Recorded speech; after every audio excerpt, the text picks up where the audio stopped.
Hello guys, welcome to my YouTube channel. आज की इस वीडियो में हम बात करेंगे solution of all calculus questions 2019 PHU-BSc math के एग्जाम में आएंगे।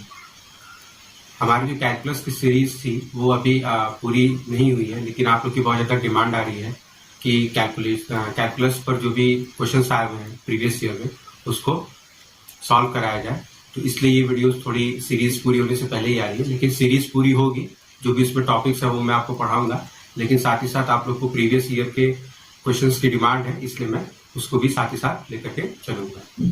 तो आइए चलिए वीडियो स्टार्ट करते हैं।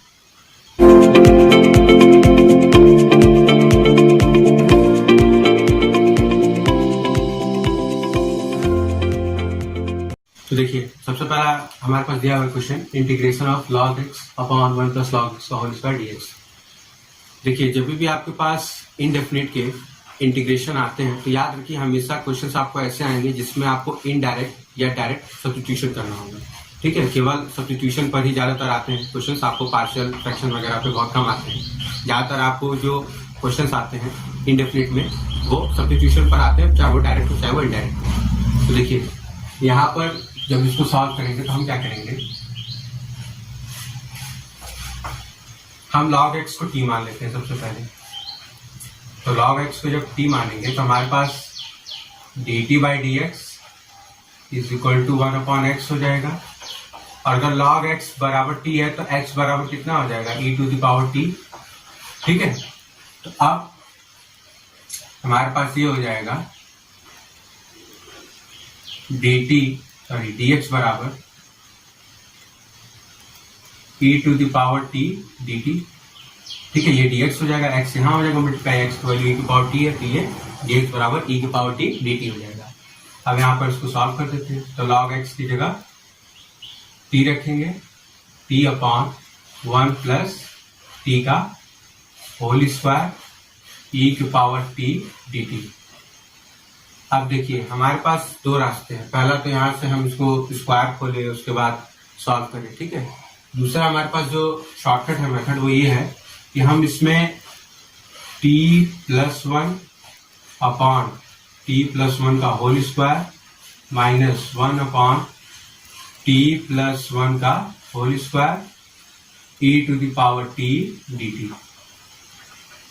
ठीक है, इसको हम सॉल्व कर लेते हैं। अब देखिए, जब इसको ऐड करेंगे तो ये वैल्यूज तो सेम है, तो t प्लस 1 माइनस 1 कैंसिल हो जाएगा, केवल हमारे पास t बच जाएगा।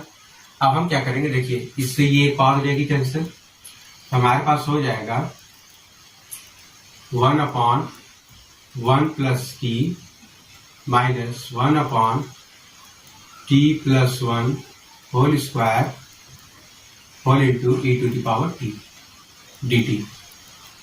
आप देखिए, हमारे पास एक फॉर्मूला होता है, अगर आप लोगों ने नहीं पढ़ा हो तो मैं बता दूं, e to the power x fx plus f dash x dx की जो वैल्यू होती है वो होती है e to the power x fx। ये एक फॉर्मूला है बहुत ही अच्छा, तो इसका हम यहाँ पर यूज करेंगे। अब देखिए, जैसे ही इसको fx मानेंगे या ft मानेंगे, इसका डिफरेंशिएशन क्या होगा, माइनस 1 अपॉन t प्लस 1 का होल स्क्वायर। और हमारा e की पावर t ऑलरेडी बाहर है। देखिए, यहाँ पर आपको ध्यान ये देना है कि x का है फंक्शन, तो हमारा 1 प्लस t या कोई भी वैल्यू हो सकता है, हमारा t में जो है कि कोई भी वैल्यू हो सकती है। तो यहाँ पर जब हम सॉल्व करेंगे तो 1 अपॉन ये चीज है। अब इसको अगर हम पूरे को ft मान लेंगे तो ये f डैश t है। तो हमारे यहाँ पर इसका मतलब क्या होगा, अभी मैंने बताया कि अगर ये चीज ऐसा है तो हम इसको e to the power x fx लिख देते हैं। तो हमारे यहाँ पर आ जाएगा e to the power t upon ft हमने माना इसको, तो 1 प्लस t। अब t की वैल्यू रख देते हैं, log x है तो ऊपर हो जाएगा x, नीचे हो जाएगा 1 प्लस log x। ये यहाँ पर क्या हो जाएगा। अब देखिए, यहाँ पर इनडायरेक्ट आपका सब्स्टिट्यूशन है। जैसे आपने यहाँ पर ये सॉल्व कर लिया, अब अगर आपको ये फॉर्मूला नहीं पता है तो भी आपका ये तो सॉल्व होगा ही, लेकिन इस फॉर्मूले से क्या होगा कि आपको बहुत ज्यादा मेहनत नहीं होगी करनी, आप यहाँ पर इसका डायरेक्ट आंसर करेंगे। ठीक है, देखिए क्वेश्चन में मैं कह रहा है integrate sine x plus cos x upon under root 1 minus sine 2x dx। देखिए, ये जो हमारा केस है ये इनडायरेक्ट सब्स्टिट्यूशन का केस है। ठीक है, तो हम यहाँ पर क्या करेंगे, आपको एक चीज पता ही है कि साइन 2x का formula 2 sine x cos x होता है। तो हमारा ये चीज sine x plus cos x upon, हम 1 को क्या लिख सकते हैं, cos square x plus sine square x, और यहाँ पे साइन 2x को 2 sine x cos x dx। अब ये a square plus b square minus 2b that is a minus b का होल स्क्वायर, तो sine x plus cos x. अब देखिए अंडर रूट में हम इसको sign x minus cos x dx, क्योंकि रूट है बाहर आ जाएगा, ठीक है। अब इसको अगर हम t मान लेंगे तो हमारा ये वैल्यू आ जाएगा भाई, साइन एक्स का कॉस एक्स हो जाएगा, कॉस एक्स का माइनस साइन एक्स हो जाएगा, डिफरेंशिएशन तो माइनस माइनस ऑलरेडी आपको क्या होगा प्लस हो जाएगा, तो यहाँ पे करेंगे let sine x minus cos x is equal to t, यहाँ पे cos x plus sine x dx is equal to dt। हमारा यहाँ पे आ जाएगा ऊपर dt नीचे t, इसकी वैल्यू हो जाएगी log t, और log t का मतलब log of sine x minus cos x. अब देखिए यहाँ पर प्लस माइनस भी हो सकता है, इसका रीजन ये है कि हम अगर sign x minus cos x लिखते हैं तब तो ठीक है, लेकिन अगर हम भाई a माइनस बी लिखे चाहे b माइनस ए का होल स्क्वायर लिखे, बात तो वही आएगी। तो अगर हम यहाँ पर cos x माइनस साइन लिख सकते हैं, तो यहाँ पर प्लस लाने के लिए हमें बाहर माइनस कॉमन लेना पड़ेगा, तो ये वैल्यू क्या होता है minus log sign x plus cos x भी आ सकता है, अरे sign x minus cos x भी आता है, इसलिए हम उसको प्लस माइनस दोनों लेकर के चलेंगे, ठीक है। ये आपका आंसर देगा। देखिए क्वेश्चन में बोल रहा है 0 से pi log of 1 plus cos x dx, इसका हमें इंटीग्रेशन करना है। देखिए डेफिनेट इंटीग्रेशन जब भी आपके पास आता है तो आपको एक प्रॉपर्टी हमेशा याद रखनी है, अगर हमारे पास ये चीज है a से b f(x) dx, तो याद रख लीजिए इंटीग्रेशन डेफिनेट का जब भी केस आता है तो आप इस प्रॉपर्टी को हमेशा अप्लाई करेंगे। 95% केसेस में क्वेश्चन पे यही फॉर्मूला अप्लाई होता है, वो है a to b f of a plus b minus x dx। तो ज्यादातर केस में ये वैल्यू fx की ही आ जाती है बराबर, या ये वैल्यू माइनस fx के बराबर आ जाती है, तो वहां से आप उसको सॉल्व कर सकते हैं, ठीक है। इस प्रॉपर्टी का आप हमेशा यूज करेंगे, ये प्रॉपर्टी बहुत ही इंपॉर्टेंट है। डेफिनेट इंटीग्रेशन का जब भी आपके पास क्वेश्चन आएगा तो आप इसको अप्लाई करेंगे, तो आपका क्वेश्चन जो होगा सॉल्व करने के लिए इजी हो जाएगा। जैसे देखिए हम आपको यहाँ पे दिखाते हैं, तो अब देखिए हमारे पास ये चीज है, हम इसको आई मान लेते हैं, ठीक है। सोल्यूशन में हम इसको आई मान लेते हैं, आई बराबर 0 से pi log of 1 plus cos x. अब जो हमारे पास ये फॉर्मूला है इसको हम अप्लाई करते हैं, तो अगेन आई बराबर हो जाएगा हमारे पास 0 से pi log of 1 plus cos pi minus x dx। हमारे पास हो जाएगा आई बराबर 0 से पाई लॉग ऑफ, देखिए पाई माइनस एक्स कॉस है तो कॉस चेंज तो नहीं होगा क्योंकि पाई का है मल्टीपल, लेकिन सेकंड क्वाड्रेंट में जा रहा है इसलिए कॉस क्या हो जाएगा निगेटिव हो जाएगा, तो हो जाएगा हमारे पास 1 माइनस कॉस एक्स dx। अब इस आई को और इस आई को आपस में ऐड कर देते हैं, तो 1 प्लस 2 और जब हम करेंगे तो हमारा मिल जाएगा 2i इज इक्वल टू, देखिए अब चूंकि इनकी लिमिट सेम है हमारे पास, तो हम इनको डायरेक्ट लॉग ए प्लस लॉग बी बराबर क्या होता है लॉग ए बी, तो हम यहाँ लिख सकते हैं 0 से पाई लॉग ऑफ, देखिए 1 minus cos x into 1 plus cos x क्या हो जाएगा 1 माइनस कॉस स्क्वायर एक्स, और 1 माइनस कॉस स्क्वायर एक्स को हम क्या लिख सकते हैं साइन स्क्वायर एक्स, तो हम यहाँ पे लिख दे रहे हैं 1 minus cos square x dx। अब इसको हम फिर क्या करेंगे साइन एक्स कर देंगे डायरेक्ट, तो हम इसको डायरेक्ट साइन एक्स लिख देते हैं, तो sine x sign square x dx। अब देखिए स्क्वायर है बाहर 2 चला आएगा, तो 2i is equal to 2 times 0 से pi log of sine x dx।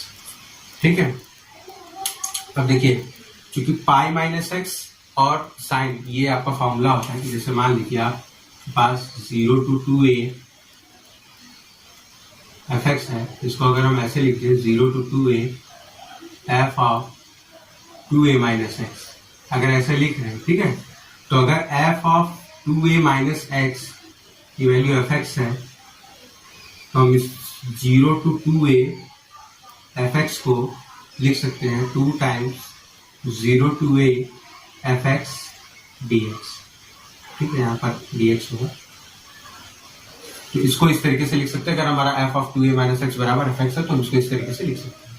वही चीज हमारा यहाँ पर है, 0 से पाई है तो इसको हम 2 times लिख सकते हैं। ये 2 से 2 हो गया cancel, i is equal to 2 times 0 से pi by 2 log of sine x dx। अब देखिए हमारे पास एक स्टैंडर्ड रिजल्ट होता है, आप उसको याद कर लीजिए। 0 से pi by 2 log of sine x की value minus pi by 2 log 2 होती है, ये आप याद कर लीजिए। ठीक है, इसका प्रूफ है लेकिन आपको उसके प्रूफ के भी है नहीं जरूरत क्योंकि आपको वहां सॉल्व करना है क्वेश्चन। तो 0 से pi by 2 log sign x की वैल्यू होती है माइनस पाई बाई 2 लॉग 2। अब यहाँ पर इसको वैल्यू ये रख देंगे तो देखिए हमारे पास आई की वैल्यू कितनी आ जाएगी, I is equal to 2 times minus pi by 2 log 2। 2 से 2 कैंसिल हो जाएगा, आई की वैल्यू कितनी आ जाएगी माइनस पाई लॉग 2।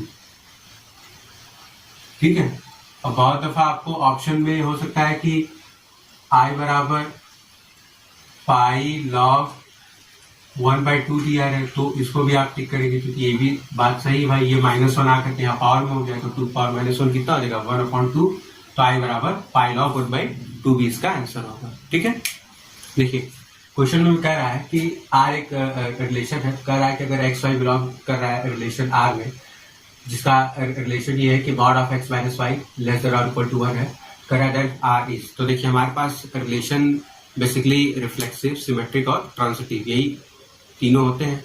और अगर ये तीनों को अगर ये तीनों प्रॉपर्टीज होल्ड कर जाती है तो हम उसको बोलते हैं इक्विवेलेंस रिलेशन। तो हमें यहाँ पर बताना है कि आर हमारे पास क्या है, रिफ्लेक्सिव है, सिमेट्रिक है, ट्रांजिटिव है, जो भी आपको ऑप्शंस दिया रहेगा वो चेक करना रहेगा। तो कैसे चेक करते हैं इसको ये मैं आपको बता दूं। देखिए सबसे पहला होता है कि अगर रिलेशन आर रिफ्लेक्सिव है, ठीक है, तो देखिए अगर हमारे पास ए आर बी है तो R is reflexive, R is reflexive if a R a belongs to R. अगर हमारा ए आर बी बिलोंग कर रहा है आर में तो हमारा ए आर ए बिलोंग करना चाहिए आर में। तो देखिए अब यहाँ पर चेक कर लेते हैं, तो हमारा क्या है, mod of x minus Y less than और इक्वल टू 1 है, तो हम ये कह सकते हैं कि x minus Y less than और इक्वल टू 1 ग्रेटर देन और इक्वल टू -1। तो आप x की y की जगह पर x रखिए या x की जगह पर y रखिए, यानी x r x निकालेगा तो हमारा कितना हो जाएगा, x r x is equal to हो जाएगा x minus x that is equal to 0 which is less than 1। ठीक है, तो अगर हमारे पास ये चीज लेस देन 1 है तो जाहिर सी बात है कि हमारा क्या कर रहा है, बिलोंग कर रहा है रिलेशन में। ठीक है, this implies that R is reflexive. अब बात कर लेते हैं सिमेट्रिक के बारे में। तो देखिए सिमेट्रिक के केस में क्या होता है कि अगर ए आर बी बिलोंग कर रहा है आर में तो आपका बी आर ए भी बिलोंग करना चाहिए किसमें, आर में। अगर ऐसा है this implies that R is symmetric. ठीक है, अभी आर सिमेट्रिक होगा। तो देखिए mod of x minus Y less than और इक्वल टू 1 है, तो हम इसको mod of y minus x भी लिख सकते हैं, ये भी क्या होगा, लेस देन और इक्वल टू 1 ही होगा। This implies that y R x belongs to relation, इसका मतलब क्या होगा, this implies that R is symmetric. भाई सीधी सी बात है, अगर दो नंबर्स के बीच के डिफरेंस का मॉड 1 से छोटा या बराबर है तो हम उनके बीच में, चूंकि मॉड है, हम साइन को प्लस माइनस जो भी करें, बाहर तो प्लस ही आएगा, तो चाहे x माइनस वाई लिखे चाहे y माइनस एक्स लिखे, दोनों का मॉड क्या होगा, लेस देन 1 ही होगा हमेशा। ठीक है, क्योंकि यहाँ पर ये लेस देन 1 है तो मॉड है, तो यहाँ पर ये भी क्या होगा, लेस देन। हाँ, अगर मॉड नहीं होता तो फिर हम नहीं कहते हैं। ठीक है, तो मॉड है इसलिए ये होल्ड करेगा। अब चेक कर लेते हैं कि आर ट्रांजिटिव है कि नहीं। तो देखिए ट्रांजिटिव के लिए क्या होता है कि अगर a R b belongs to R, या दो होता है ए आर बी और b R c belongs to R, this implies that ARC belongs to R. This implies that R is transitive. ठीक है, तब यार क्या होगा, ट्रांजिटिव होगा हमारे पास। तो यहाँ पर हम देख लेते हैं, मान लीजिए हमारे पास x minus Y less than और इक्वल टू 1 ग्रेटर देन और इक्वल टू माइनस 1 है, y minus z less than और इक्वल टू 1 है, ग्रेटर देन और इक्वल टू माइनस 1 है। भाई x रिलेटेड टू y हो जाएगा, y रिलेटेड टू z हो जाएगा। तो अब ट्रांजिटिव क्या होता है कि a रिलेटेड टू c होना चाहिए हमारे पास। तो इन दोनों को ऐड कर देते हैं, तो ऐड करेंगे तो देखिए y से y क्या हो जाएगा, कैंसिल हो जाएगा। तो हमारे पास ये बच जाएगा -2 x minus z less than और इक्वल टू 2। अब देखिए ये वैल्यू होनी क्या चाहिए, लेस देन 1, लेस देन और इक्वल टू 1, ग्रेटर देन और इक्वल टू -1, लेकिन आ क्या रहा है, लेस देन और इक्वल टू 2, ग्रेटर देन और इक्वल टू -2। अब ये क्या कर रहा है, ये बिलोंग नहीं कर रहा हमारे रिलेशन आप में, क्योंकि रिलेशन आप हमारा ये कह रहा है कि ये होल्ड करना चाहिए, लेकिन ये क्या होल्ड कर रहा है, ये होल्ड कर रहा है कि x माइनस जेड का मॉड लेस देन और इक्वल टू 2। तो बिलोंग तो नहीं कर रहा, मतलब r is not transitive, r is not transitive.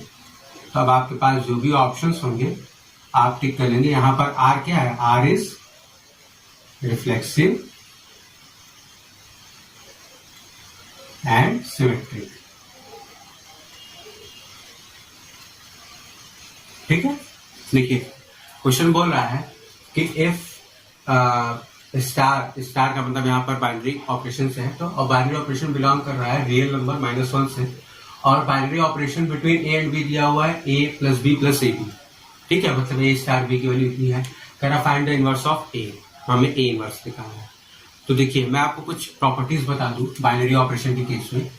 यदि हमारे पास कोई बाइनरी ऑपरेशन स्टार है तो जब भी हम उसका ऑपरेशन उस बाइनरी ऑपरेशन के आइडेंटिटी एलिमेंट से करते हैं तो हमेशा हमें वही एलिमेंट मिलता है, और अगर किसी बाइनरी ऑपरेशन में किसी एलिमेंट का उसके इनवर्स के साथ ऑपरेशन करते हैं तो हमेशा हमें उस बाइनरी ऑपरेशन का आइडेंटिटी एलिमेंट मिलता है। ये दो चीजों का हम यहाँ पर यूज करेंगे।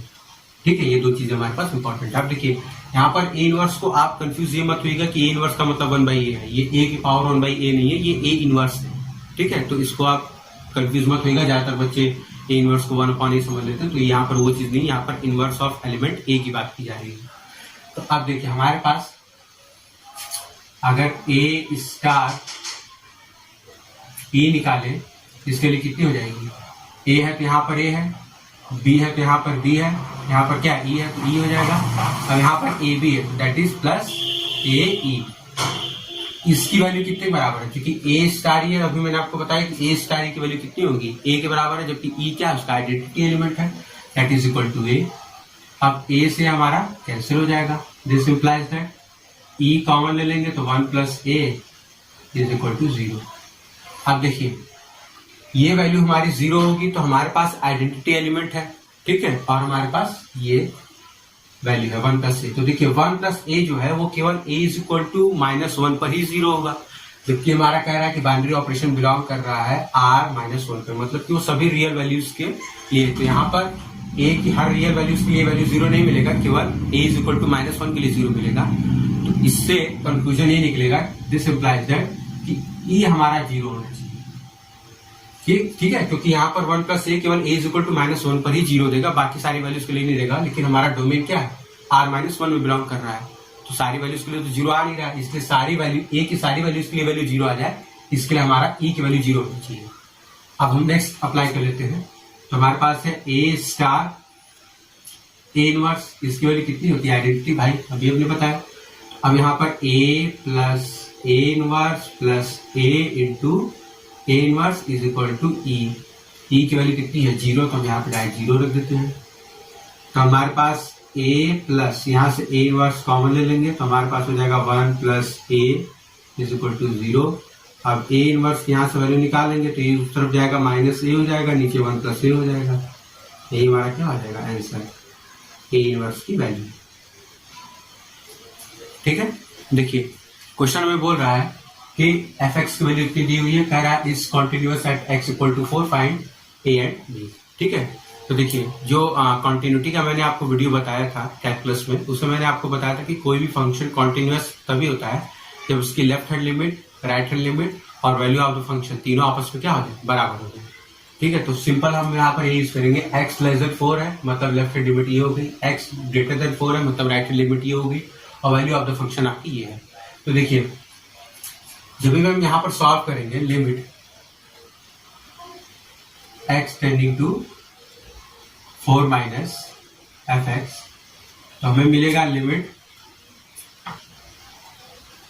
अब देखिए यहाँ पर हम डायरेक्ट सॉल्व कर दे रहे हैं इसको, क्योंकि वो वीडियो मैंने बताई है, तो आप यहाँ से देखेंगे तो हमारे पास एफ एक्स की वैल्यू मिल जाएगी और ये हो जाएगा हमारा 4 minus H minus 4 upon 4 minus H minus 4। ठीक है, अगर आपको ये चीज समझ में नहीं आ रही कि मैंने कहाँ से लिख दिया, तो आप मेरा जो कंटिन्यूटी का वीडियो है कैलकुलस पे वो देख सकते हैं, वहां पर मैंने इसको समझाया है कि कैसे भी वैल्यूज लिखते हैं। तो देखिए हमारा 4 से 4 हो जाएगा कैंसिल, यहाँ से ये कैंसिल हो जाएगा, दैट इज इक्वल टू ये ऊपर माइनस एच नीचे प्लस मॉड एच, इसकी वैल्यू कितनी आ जाएगी -1। और अब आपका यहाँ पर प्लस ए है तो यहाँ पर ये वैल्यू कितनी हो जाएगी प्लस ए, ये हमारा 1 हो जाएगा। इसकी वैल्यू तो हमारे पास ये -1 आ गई है। ठीक है, ये वैल्यू -1 आ गई है। अब यहाँ पर ऑलरेडी प्लस से दिया हुआ है तो हमारे पास लेफ्ट हैंड लिमिट जो है वो आ जाएगी -1 प्लस ए, इसको 1 मान लेते हैं। अब आरएचएल निकाल लेते हैं। तो देखिए जब आरएचएल निकालेंगे तो यही जो 4 माइनस एच है यही चीज 4 प्लस एच हो जाएगी, तो H by mod H value 1 हो जाएगी। तो यहाँ पर हम ये कह सकते हैं कि आरएचएल की वैल्यू 1 प्लस बी आ जाएगी। ठीक है, सेम चीज यहाँ पर है, 4 प्लस एच रहेगा वो। अब हमारे पास वैल्यू ऑफ द फंक्शन मतलब एफ ऑफ 4 की वैल्यू कितनी है, ए प्लस बी है। अब ये तीनों आपस में क्या होने चाहिए, बराबर होना चाहिए फंक्शन कंटिन्यूअस होने के लिए। तो देखिए हमारे पास आ जाएगा, अगर हम इन दोनों को जोड़ दें, ठीक है, या हम यहाँ पर काम कर लेते हैं, a -1 is equal to a plus b, दो वैल्यूज को आपस में बराबर करते हैं, से कैंसिल, b की वैल्यू कितनी मिल गई -1। अब सेकंड वाले को बराबर कर लेते हैं, 1 plus b is equal to a plus b, b से b कैंसिल, a की वैल्यू कितनी आ गई 1, a की वैल्यू 1, b की वैल्यू -1, ये आपका आंसर है। ठीक है, देखिए क्वेश्चन में ये कह रहा है कि अगर cos inverse x square minus y square upon x square plus y square की वैल्यू tan इनवर्स से है तो हमें dy बाई dx की वैल्यू फाइंड करनी है। तो देखिए ये जो चीज आपको दी हुई है ये फालतू दी हुई है, इसका यहाँ पर कोई यूज नहीं है। ठीक है, इसलिए क्योंकि ये कांस्टेंट है, इसको जब भी आप dy बाई dx निकालेंगे तो वैल्यू 0 हो जाएगी। अब सवाल ये आता है कि अब आप यहाँ पर ये पूरा सॉल्व करने लगेंगे cos इनवर्स लगा करके, आपको वो भी नहीं करना, आपको केवल ब्रैकेट के अंदर की वैल्यू सॉल्व करनी है। इसका रीजन देखिए ये है यहाँ पर कि यदि हमारा ये चीज tan इनवर्स a है, ठीक है, तो हम इसको cos इनवर्स के भी टर्म में लिख सकते हैं, दोनों साइड cos भी ले लेंगे तो हमारा ऑटोमेटिक वैल्यू क्या हो जाएगी, कैंसिल हो जाएगी। जैसे मैं आपको यहाँ एग्जांपल समझा दूं कि देखिए हमारे पास tan इनवर्स a है बराबर थीटा मान लीजिए, तो tan थीटा की वैल्यू कितनी हो जाएगी a, और आपको पता है कि tan थीटा बराबर क्या होता है, परपेंडिकुलर अपॉन हाइपोटेनस, अरे सॉरी बेस। तो हमारे पास cos थीटा कितना हो जाएगा, परपेंडिकुलर अपॉन बेस यानी 1 अपॉन हाइपोटेनस निकालना है तो बेस का square plus perpendicular square that is A square plus 1। तो हम थीटा को क्या लिख सकते हैं, cos inverse 1 upon under root 1 plus a square, ये लिख सकते हैं। अब देखिए अब इसी की जगह अगर हम इस क्वेश्चन को ऐसे लिखते हैं, cos inverse x square minus y square upon x square plus y square is equal to cos inverse 1 upon under root 1 plus a square. अब दोनों साइड cos ले लें तो हमारे पास क्या बचेगा भाई, cos of cos inverse value वही आ जाती है, that is x square minus y square upon x square plus y square is equal to 1 upon under root 1 plus a square. इसीलिए मैं आपको बोल रहा था कि आपको केवल ब्रैकेट के अंदर की वैल्यू सॉल्व करने की जरूरत नहीं, इसको करने की जरूरत नहीं है। लेकिन एग्जामिनेशन में होता है क्या है कि बच्चे ज्यादातर कॉस इनवर्स का जो डिफरेंशिएशन होता है वो लगा देते हैं ऊपर नीचे, आपको वो टाइम बर्बाद होता है। तो आपको उतना कुछ करना ही नहीं है, क्योंकि ये कांस्टेंट, अगर इस तरफ कांस्टेंट नहीं होता तब तो वैल्यू नहीं होती वैसे, तब हम निकालते हैं। लेकिन अगर इस तरफ कांस्टेंट है तो कोई मतलब नहीं है कि इस तरफ क्या है हमारे पास, हमें केवल इसके अंदर की वैल्यू को सॉल्व करना है। कॉस इनवर्स हो, साइन इनवर्स हो, टेन इनवर्स हो, कोई मतलब नहीं, हमें केवल अंदर की वैल्यू को सॉल्व करना है। अब यहाँ पर जब हम इसका डी ओवर डी एक्स निकालेंगे तो देखिए पी बाई क्यू का है फॉर्म, तो ऊपर वाले का differentiation that is 2x minus 2y y prime into x square plus y square minus आपका हो जाएगा 2x प्लस 2y y prime into x square minus y square upon x square plus y square का whole square is equal to, by constant है, 0 हो जाएगा हमारे पास, तो ये तो हट जाएगा।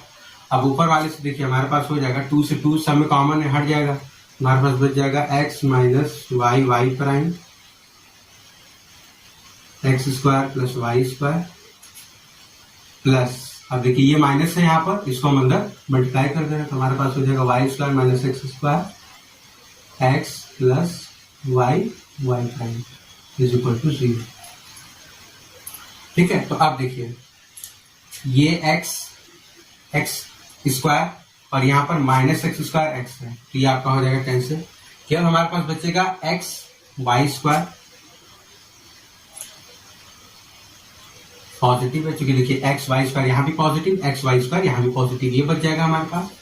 उसके बाद अब ये बात कर लेते हैं, तो देखिए एक्स वाला तो केस सॉल्व हो गया, वाई वाला सॉल्व कर देते तो minus x square y y prime आएगा, minus x square y y prime आएगा, दैट इज ये बच जाएगा हमारे पास। अब minus y cube y prime plus y cube y prime, ये भी कैंसिल हो जाएगा, तो दैट इज इक्वल टू 0। अब इसको जब हम सॉल्व कर लेंगे तो हमारे पास आ जाएगा x y square is equal to x square y y prime, हमें वाई प्राइम की वैल्यू निकालनी है, that is d y by D x, तो ये हो जाएगा, ये कैंसिल हो जाएगा, तो यहाँ से x नीचे चला जाएगा, तो y डैश की वैल्यू कितनी जाएगी y बाई एक्स, यानी हमारी वैल्यू हो जाएगी dy by D x is equal to y by x. ठीक है, ये हमारे पास इसका आंसर है। देखिए क्वेश्चन में कह रहा है कि if fx is equal to x cube plus b x square plus a x, और x बिलोंग कर रहा है क्लोज इंटरवल 1 से 3 में, और c की वैल्यू दिया हुआ है फाइंड ए एंड बी। तो देखिए ये बेसिकली रोल्स थ्योरम का आपका है क्वेश्चन। ठीक है, क्वेश्चन में आपको रोल्स थ्योरम का जिक्र किया हुआ है। ठीक है, तो देखिए इसको सॉल्व कैसे करते हैं, क्योंकि अभी इस पर मैंने वीडियो आप लोगों को दी नहीं है कि रोल्स थ्योरम को कैसे सॉल्व करते हैं। तो देखिए रोल्स थ्योरम की अपनी एक कंडीशंस होती है, लास्ट वाली जो कि हम यूज करेंगे, क्योंकि उसका जो पहली दो होती है वो तो नॉर्मल है कि फंक्शन जो होता है वो क्लोज्ड में कॉन्टिन्यूअस होना चाहिए, ओपन में डिफरेंशिएबल होना चाहिए। जो कंडीशन यहाँ पर हम यूज करेंगे वो ये कि हमारे पास f dash c is equal to 0 होना चाहिए and f a is equal to f b होना चाहिए। यही दो कंडीशन हम यूज करेंगे और ए और बी की वैल्यू निकालेंगे। तो देखिए एफ ए बराबर एफ बी तब होता है जब हमारे पास ए से बी में क्लोज इंटरवल दिया हुआ है। तो यहाँ पर ए की वैल्यू 1 है, बी की वैल्यू 3 है, हमारे पास ये दिया हुआ है। तो एफ ए बराबर एफ बी, तो यहाँ पर वैल्यू पुट कर देते, तो यहाँ रखेंगे तो 1 plus b plus a is equal to 27 plus 9b plus 3a। अब इसको सॉल्व कर देंगे तो आ जाएगा हमारे पास 26b plus 8a plus 2a is equal to 0। या इसको हम लिख दे तो 13b प्लस 4a, सॉरी ये 26 होगा फिर 4b plus a is equal to 0। ये हमारे पास फर्स्ट इक्वेशन हो जाएगी। ठीक है, अब दूसरा हमें यहां से निकालना होगा कि एफ डैश सी की वैल्यू 0 है, तो एफ डैश एक्स निकाल लेते हैं। पहले एफ डैश एक्स की वैल्यू निकालेंगे, तो एफ डैश एक्स की वैल्यू हो जाएगी 3x square plus 2bx plus ए। अब एफ डैश सी रखेंगे तो एफ डैश सी की वैल्यू कितनी है 2 प्लस 1 बाई रूट 3, तो इसकी वैल्यू रखेंगे तो 3 इंटू 2 प्लस 1 बाई रूट 3 का whole square plus 2b into 2 plus 1/√3 plus a is equal to 0। अब इसको थोड़ा सा हमें सॉल्व करना पड़ेगा। तो 3 ये आपका हो जाएगा 4 प्लस 1/3 प्लस 2 2 या 4 हो जाएगा, तो 4/√3 प्लस हमारे पास हो जाएगा 2b के लिए मतलब 4b plus 2b/√3 plus a is equal to 0। अब देखिए हमें क्या करना होगा, ये दो इक्वेशन में से a और b को आपस में रिलेट करना होगा। हमारे पास दो अननोन है, दो इक्वेशन है, तो हम क्या करेंगे, देखिए यहां से जब एलसीएम लेंगे हम, ठीक है, तो हमारे पास ये चीज आ जाएगा 3 4 जा 12 यानी 3 इंटू 13b प्लस यहाँ पे 4√3 हो जाएगा प्लस यहाँ पर 12b हो जाएगा प्लस 2√3b हो जाएगा प्लस 3a हो जाएगा इज इक्वल टू 0 हो जाएगा। इसको ना मान करके हम इसको सेकंड मान लेते हैं। अब देखिए हमें इसको सॉल्व करना है, तो हम यहाँ पर क्या करते हैं, इसमें 13 से मल्टीप्लाई कर देते हैं, सॉरी 3 से। जैसे 3 से मल्टीप्लाई करेंगे हमारे पास सुविधा ये हो जाएगी कि देखिए हमारे पास 3a और यहाँ से ये वाला टर्म कैंसिल हो जाएगा। तो हम क्या करेंगे, सेकेंड माइनस फर्स्ट इंटू 3। तो देखिए 13 से 13 ये वाला टर्म हो जाएगा कैंसिल, केवल ये बचेगा 12√3। उसके बाद 12b से 12b हो जाएगा कैंसिल, केवल हमारे पास बचेगा 2√3b। उसके बाद 3a से 3 हो जाएगा कैंसिल बराबर 0। तो अब यहां से अगर हम वैल्यू निकालेंगे तो b की वैल्यू कितनी आ जाएगी, -6। अब b की वैल्यू जैसे -6 आएगी तो यहाँ पुट कर देंगे, तो 13 minus 24 plus a is equal to 0, that is a की वैल्यू कितनी हो जाएगी 11। a की वैल्यू 11, b की वैल्यू -6। ये आपका आंसर है। ठीक है, देखिए हमारे पास जो है क्वेश्चन क्या रहा है कि अगर fx की वैल्यू इतनी है और x इस रेंज में बिलोंग कर रहा है, तो हमें उस इंटरवल को फाइंड करना है जिसमें हमारा f जो है वो डिक्रीजिंग है। तो देखिए इंक्रीजिंग और डिक्रीजिंग फंक्शन की जो वीडियो है वो अभी आई नहीं है, आपको मिल जाएगी कुछ दिन में। तो उसमें मैंने आपको बताया कि कोई भी फंक्शन इंक्रीजिंग तभी होता है जब किसी जो उसका स्लोप होता है वो पॉजिटिव होता है, यानी ग्रेटर देन 0 होता है, और वो फंक्शन डिक्रीजिंग होता है तब जब उसका स्लोप क्या होता है, नेगेटिव होता है। तो यहाँ पर हमें बात कर रहा है कि फंक्शन डिक्रीजिंग है, दैट इज जो उसका स्लोप होगा नेगेटिव होना चाहिए, less than 0।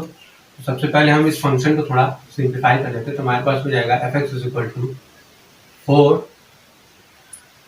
sin x upon 2 plus cos x minus x common ले लेंगे तो 2 plus cos x upon 2 plus cos x. ठीक है, कॉस एक्स से कॉस ये आपका कैंसिल हो जाएगा, तो fx is equal to 4 sin x upon 2 plus cos x minus x. ठीक है, अब एफ डैश एक्स निकाल लेते हैं। एफ डैश एक्स की वैल्यू हो जाएगी 4 cos x 2 plus cos x minus of minus sine x into 4 sine x.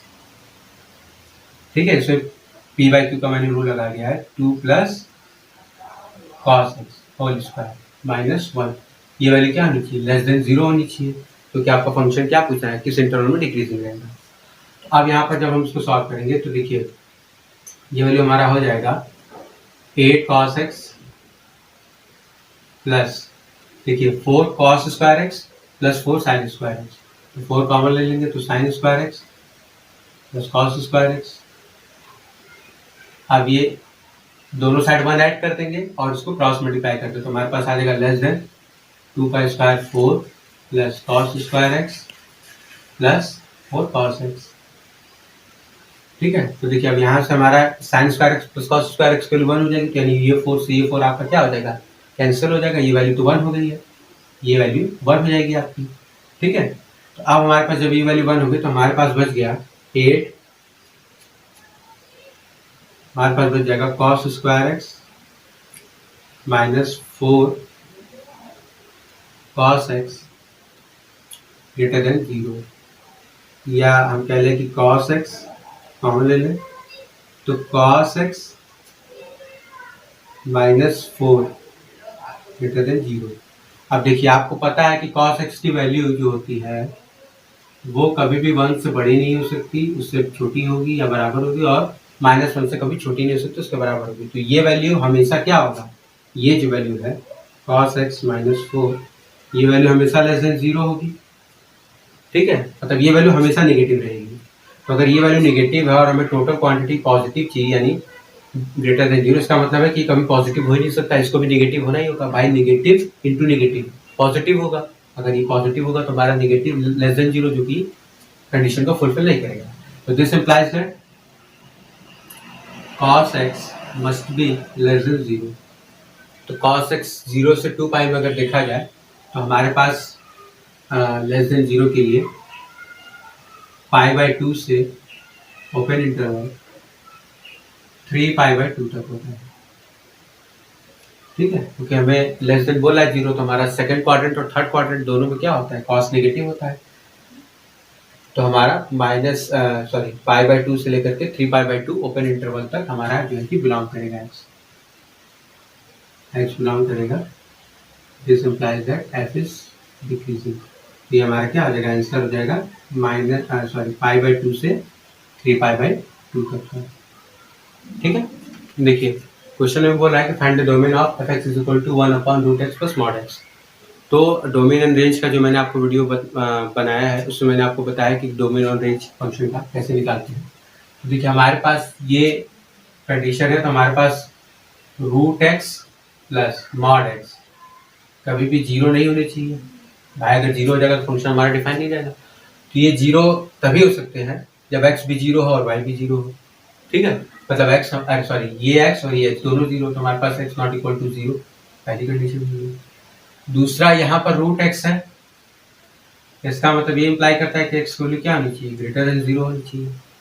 ठीक है, ग्रेटर देन और इक्वल टू तो हो सकती है, लेकिन यहाँ पर हमने पहले लिख दिया कि x की वैल्यू 0 नहीं हो सकती, दैट इज x मतलब क्या, ग्रेटर देन और इक्वल टू 0 लेके चलते हैं। तो अब हमारे पास भाई ये mod x कुछ भी हो जाए, mod है बाहर पॉजिटिव ही आएगा, हमें ये लेके चलना है। तो हमारे पास दोनों के इंटरसेक्शन से क्या मिला, हमें इन दोनों का इंटरसेक्शन निकालना है। देखिए हमने आपको वहाँ बताया था कि अगर हमारे पास दो फंक्शंस हैं और दो फंक्शंस के अलग अलग डोमेन है, अगर उनको हम कंबाइंड करते हैं, दैट इज fx एक हो गया, gx हो गया, अगर हम fx + gx करते हैं, fx * gx करते हैं, fx - gx करते हैं, या fx / gx करते हैं और gx ≠ 0 होगा, तो उस कंडीशन में हम जो डोमेन निकालते हैं वो दोनों फंक्शंस के डोमेन्स का इंटरसेक्शन निकालते हैं कि दोनों फंक्शन के डोमेन्स में हमारे पास कॉमन पॉइंट क्या है, उसी कॉमन पॉइंट को हम उस कंबाइंड फंक्शन का डोमेन कहते हैं। तो हमारे पास यहाँ पर x ≠ = 0, तो मतलब x लेस देन और इक्वल टू 0 और ग्रेटर देन 0। ठीक है, मतलब 0 से छोटा भी हो सकता है, बड़ा भी हो सकता है, और यहाँ पर कह रहा है कि x की वैल्यू 0 से बराबर या उससे बड़ी। तो हमें इन दोनों का जो इंटरसेक्शन मिलेगा वो मिलेगा x बिलोंग्स टू या x greater than 0। x greater than 0 हमारे इसका क्या हो जाएगा, आंसर हो जाएगा। ठीक है, देखिए क्वेश्चन में कह रहा है कि mod of x - 1 plus mod of x - 2 greater than और इक्वल टू 4, इसका हमें सॉल्यूशन निकालना है। तो देखिए हमें इसके लिए सबसे पहले एक चीज पता होनी चाहिए कि mod of a + b जो होता है वो हमेशा लेस देन और equal to mod of a + mod of b होता है। ठीक है, अब देखिए हमें यहाँ पर ध्यान ये देनी कि हमें कह रहा है कि ये वैल्यू ग्रेटर देन 4 होनी चाहिए। ठीक है, और ये वैल्यू यहाँ पर अगर हम इनको कंपेयर करें तो हमें ये ऑलरेडी दिखा रहा है कि ये चीज़ 4 से बड़ी होनी चाहिए। तो हमें यहाँ पर ये चीज़ मिल सकता है कि mod of x - 1 plus x - 2 greater than और इक्वल टू 4। अगर ऐसा है तो इसका मतलब हो जाएगा 2x - 3 का जो मॉड है वो ग्रेटर देन और इक्वल टू 4। आप जब उसको सॉल्व करेंगे तो 2x - 3 मस्ट बी, मतलब कि एक जगह पे ग्रेटर देन और इक्वल टू 4 होना चाहिए और एक की जगह पे 2x - 3 जो है वो लेस देन और इक्वल टू -4 होना चाहिए। ठीक है, तब तभी हमारे पास ये वैल्यू आएगी क्योंकि मॉड है भाई। तो अब हम यहाँ से अगर सॉल्व करेंगे इस वाले को फर्स्ट, ये हमारे पास सेकेंड हो गया। तो जब हम फर्स्ट को सॉल्व करें तो हमें मिल जाएगा 2x greater than 7, x greater than और इक्वल टू 7/2, मतलब x बिलोंग करेगा क्लोज इंटरवल 7/2 से इनफाइनाइट। अब दूसरा देख लेते हैं, तो 2x -3 लेस देन और इक्वल टू -4 ऐड कर देते हैं, तो 2x लेस देन और इक्वल टू -1/2। अब x यहाँ पर -1 होगा, यहाँ पर x लेस देन और इक्वल टू -1/2, यानी x बिलोंग करेगा माइनस इनफाइनाइट से -1/2 तक। अब हम बात कर लेते हैं इनके यूनियन की, तो हमारे पास x बिलोंग्स टू हो जाएगा माइनस इनफाइनाइट से -1/2 यूनियन 7/2 से इनफाइनाइट। ये हमारा क्या आ जाएगा इसका? देखिए क्वेश्चन में कह रहा है कि अगर f बिलोंग कर रहा है रियल टू रियल और g बिलोंग कर रहा है रियल टू रियल और f(x) की वैल्यू 2x-3 g(x) के लिए x³ + 5 दिया हुआ, तो मैं कह रहा है कि f कंपोजिशन g का इन्वर्स निकालना है, that is f of g का इन्वर्स। तो सबसे पहले हम क्या करते हैं, f ऑफ g निकाल लेते हैं। f ऑफ g निकालेंगे तो हमारे पास f of gx is equal to f of x³ + 5 is equal to 2 into x³ + 5, that is equal to 2x³ + 7। ये हमारे पास हो जाएगा f ऑफ gx। अब हमें इसका निकालना है इनवर्स, तो हम इसको y मान लेते हैं। y is equal to 2x³ - 7, तो 2x³ is equal to y - 7, x³ is equal to y - 7/2। x की वैल्यू हमें मिल जाएगी y - 7/2 के पावर 1/3। अब चूंकि f ऑफ gx है, यहाँ पर y की जगह क्या कर देंगे, x कर देंगे, तो हमें यहाँ पर मिल जाएगा x। अब यहाँ पर इसको कुछ और कर देते हैं, यहाँ पर हम direct f of g inverse x कर देते हैं, तो हमें ये मिल जाएगा x - 7/2 के पावर 1/3। ये हमारा क्या हो जाएगा, आंसर हो जाएगा। ठीक है, देखिए क्वेश्चन से कह रहा है कि integration of 0 to 32π/3 √1 + cos 2x dx, इसकी हमें वैल्यू निकालनी है। तो देखिए सबसे पहले हमें cos 2x का फॉर्मूला पता होना चाहिए। हमारे पास होता है cos 2x + 1 is equal to 2 cos square x। ठीक है, तो देखिए हमारे पास हो जाएगा 0 to 32π/3 अंडर रूट है, तो हमारे पास हो जाएगा √2 cos x dx। अब यहाँ से हम इसको बाहर ले लेते हैं, √2 0 से 32π/3 cos x dx। अब देखिए सवाल ये आता है कि अब हम इसको सॉल्व कैसे करेंगे। हमारे पास 0 से लेकर के 32π/3 तक की वैल्यू दी हुई है। तो देखिए मैं इसको आपको ग्राफिकली अगर बता दूं, तो ग्राफिकली आप इसको ऐसे समझ सकते हैं। अगर हमारे पास ये cos x का ग्राफ है, देखिए जब भी आप डेफिनेट इंटीग्रेशन निकालते हैं तो हमेशा याद रखिए कि आप एरिया निकालते हैं। ठीक है, उस कर्व के अंदर में एरिया निकालते हैं। तो अगर हमारे पास cos x का ग्राफ देखा जाए तो cos x का ग्राफ ऐसे ही चलता है। ठीक है, ये हमारे पास चलता चला जाता है। तो देखिए ये पहला इंटरवल π/2 होता है, ये आपका 3π/2 होता है, ये आपका पाई होता है। ठीक है, ऐसे होता है। तो देखिए अगर हम 32π/3 तक लेकर के जाए तो हमारे पास देखिए 32π/3 को क्या लिख सकते हैं, 32π/3 को हम लिख सकते हैं 10π + 2π/3। ऐसे हम लेंगे तो 30 + 2 32π/3। तो हमारे पास क्या होगा कि 10π तक यह ऑसिलेशन ऐसे ही जाएगी। हमें उसके अंदर का एरिया निकालना है। तो देखिए हम क्या करते हैं, अगर ये 10 पाई है तो 10 पाई को हम क्या लिख सकते हैं, 20 इंटू पाई बाई 2। और अगर हम इस रीजन का एरिया निकाल दें, ठीक है, cos x के लिए, और हम उसको 20 से मल्टीप्लाई कर दें, तो हमारी ये प्रॉब्लम तो सॉल्व हो जाएगी। हमें केवल 0 से 2 पाई बाई 3 को इंटीग्रेट करना रहेगा। तो हम यहाँ पर क्या करते हैं, हम इसको इस तरीके से लिख देते हैं। देखिए, हम सबसे पहले 0 से लेकर के पाई बाई 2 cos x dx की वैल्यू निकाल लेते हैं। तो cos x का इंटीग्रेशन sin x और लिमिट रखेंगे तो वैल्यू 1 आ जाएगी, ठीक है। तो अब यहाँ पर हमारे पास हो जाएगा √2, हमारे पास यहाँ से लेकर के 30 पाई तक का तो सम इतना आ गया। अब हमारे पास बचा कितना, 0 से लेकर के 2 pi by 3 cos x dx, ठीक है। तो that is equal to √2 20 plus, अब इसका करेंगे तो sin x आएगा, sin 2 पाई बाई 3 की वैल्यू कितनी थी, √3/2, तो √3/2। अब इसको रूट से अंदर मल्टीप्लाई कर देंगे तो 20√2 प्लस √3/2। ये आपका क्या आ जाएगा, प्लस कर देंगे,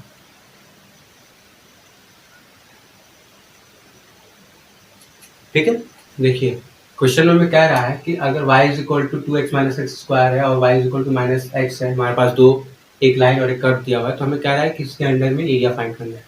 देखिए, एरिया अंडर कर्व जब भी आप निकालेंगे तो आपको एक चीज तो पक्का आनी चाहिए, वो है ग्राफ की प्लॉटिंग। मतलब आपको कर्व प्लॉट करना आना चाहिए एक्स वाई प्लेन पर।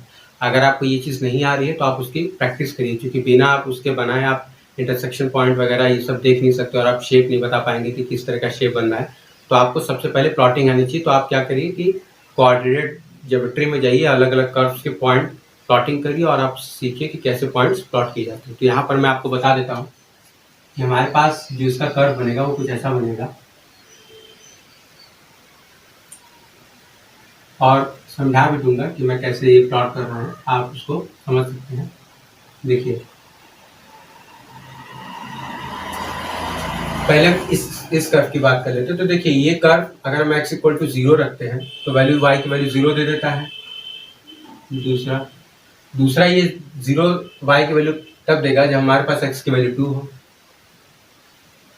यहाँ तो हमें x इक्वल टू 0 और x इक्वल टू 2 पर ये y की वैल्यू 0 दे दिया। अब हम उसके बीच की बात कर लेते हैं।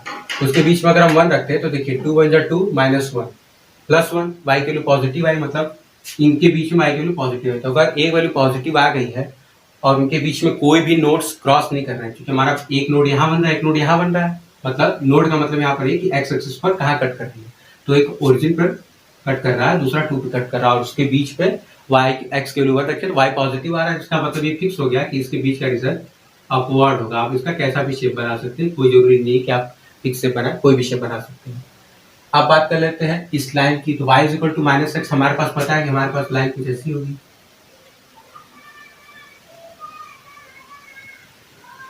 ठीक है। अब देखिए, हम बात कर लेते हैं कि अगर x की वैल्यू हम 2 से ज्यादा रखते हैं तो क्या होता है। तो अगर x की वैल्यू 3 रखते हैं तो देखिए x की वैल्यू 3 रखेंगे तो 6 और ये 9, माइनस करेंगे तो y कितना रहेगा, नेगेटिव। मतलब 2 के बाद से हमारे पास जितनी वैल्यूज आएंगी ये सब नीचे चली जाएंगी। अब देखिए, इनका हम इंटरसेक्शन पॉइंट निकाल लेते हैं, क्योंकि भाई कर्व है आपस में तो कट करेंगे। तो y is equal to minus x यहाँ पर हम रख देते हैं।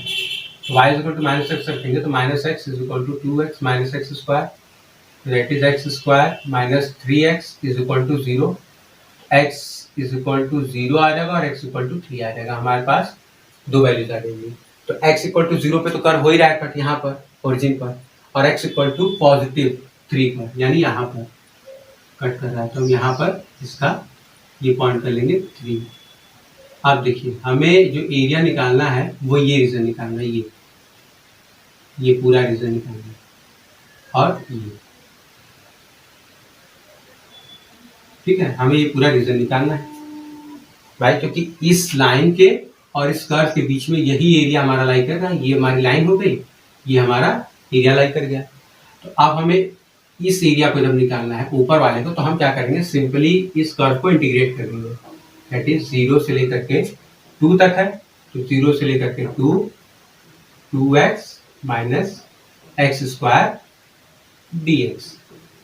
हम इसको इंटीग्रेट कर देते हैं तो हमारे पास आ जाएगा x square minus x cube upon 3, इसका लिमिट हो जाएगा 0 से लेकर के 2। क्या वैल्यू रखेंगे तो 4 minus 8/3 that is equal to 4/3। अब देखिए यहाँ से यहाँ तक ये आपका जो है ये रीजन, ये आपका एक ट्रायंगल बना रहा है, तो इसका एरिया निकालते तो आपका बेस 2 हो जाएगा और हाइट भी कितना होगा। अगर हम यहाँ से बात करें ये चीज़, तो ये चीज़ 2 है और ये यहाँ पर कट कर रहा है। अब क्योंकि x इक्वल टू 2 है और हमारी लाइन क्या है y is equal to minus x है, तो यहाँ पर भी क्या होगा 2 पर ही कट करेगी लेंथ वाइज। अगर इंटरसेप्ट की बात करेंगे तो -2 होगा, ठीक है। अगर ये वैल्यू की बात करेंगे तो -2 होगा, लेकिन लेंथ पर हम जब लेंगे तो पॉजिटिव ही लेंगे, तो हमारा उसका एरिया कितना हो जाएगा, एरिया हो जाएगा, अगर हम इसको नाम दे दें ओ ए बी सी, तो हमारे पास एरिया ट्रायंगल ओ ए सी, इसके लिए हो जाएगी 1/2 into 2 into 2 that is equal to 2। इन दोनों को ऐड कर देंगे तो हमारे पास कितना आ जाएगा 4/3 plus 2 that is equal to 10/3। ठीक है, हमारे पास ये एक हो गया इक्वेशन। अब हम बात कर लेते हैं इस रीजन की। हमारे पास area of region, area of A B C A, यानी इस रीजन की हम बात करें तो देखिए अगर हम इस रीजन से लाइन वाला ये जो पूरा एरिया है, इस रीजन में से अगर हम इस रीजन को जो कर्व वाला एरिया अगर उसको माइनस कर दे तो इनके बीच का एरिया आ जाएगा। ये चीज़ हमारी बन रही है, तो हमें ये रीजन चाहिए तो हम क्या करेंगे, पूरे में से ये वाला एरिया माइनस कर देंगे तो हमें ये रीजन मिल जाएगा। तो हम क्या करेंगे, और हमारा रेंज कितना है, यहाँ पर 2 है, यहाँ पर 3 है, तो 2 से 3 हमें लाइन के एरिया में से कर्व का एरिया माइनस करना है। तो लाइन के एरिया कितना है, वैल्यू -x, y की value minus of 2x minus x square. ठीक है, अब जब हम यहाँ से इसको सॉल्व करेंगे, देखिए यहाँ सॉल्व कर देते हैं, तो यहाँ से जब हम सॉल्व करेंगे तो 2 से 3 x square minus 3x dx। X square का integration x³ 3 minus 3/2 x square, इसकी वैल्यू 2 से लेकर के 3। अब यहाँ पे 3 रख देते हैं तो ये 9 हो जाएगा, माइनस ये 27/2 हो जाएगा, माइनस 2 रख देते हैं तो 8/3 हो जाएगा, माइनस यहाँ पे रखेंगे तो आपका हो जाएगा 2 3 जा 6। ठीक है, ये आपका हो जाएगा। अब यहाँ से सॉल्व कर देते हैं तो माइनस 9/2 माइनस ये आपका हो जाएगा, देखिए 3 2 6 3 6 18, यहाँ पर माइनस माइनस प्लस 10/3 आ जाएगा। ठीक है, ये चीज़ अब जब इसको हम सॉल्व करेंगे तो एलसीएम ले लेंगे तो हमारे पास ये हो जाएगा -27 plus 20/6 that is equal to 7/6। अब देखिए माइनस आना चाहिए लेकिन हमारा एरिया, इसलिए हम क्या करेंगे प्लस लेंगे वैल्यू, तो हमारे पास ये आ गया 7/6। तो अब हमारे पास ये सेकंड वैल्यू आ गई। अब हम क्या करते हैं, फर्स्ट और सेकंड को ऐड कर देते हैं, तो दैट इज 7/6 प्लस 10/3। ऐसे मिलेंगे तो हमारे पास आ जाएगा 27/6। इसको सॉल्व कर देंगे तो हमारे पास आ जाएगा 9/2। हमारा क्या हो जाएगा आंसर। ठीक है, तो देखिए आज के वीडियो में इतना ही। आज के वीडियो में मैंने आपको BHU BSc math entrance exam में 2019 में कैलकुलस के जो भी आए हुए हैं क्वेश्चंस पूरा मैंने आपको सॉल्व करा दिया। अगर आपको वीडियो अच्छी लगी हो तो प्लीज़ वीडियो को लाइक करिए, शेयर करिए और मेरे चैनल को सब्सक्राइब कर लीजिए। साथ ही साथ बेल आइकन भी प्रेस कर दीजिएगा ताकि मेरे चैनल पर आने वाली वीडियोस की नोटिफिकेशन आपको मिल जाए। तो मिलते हैं नेक्स्ट वीडियो में, तब तक के लिए थैंक यू।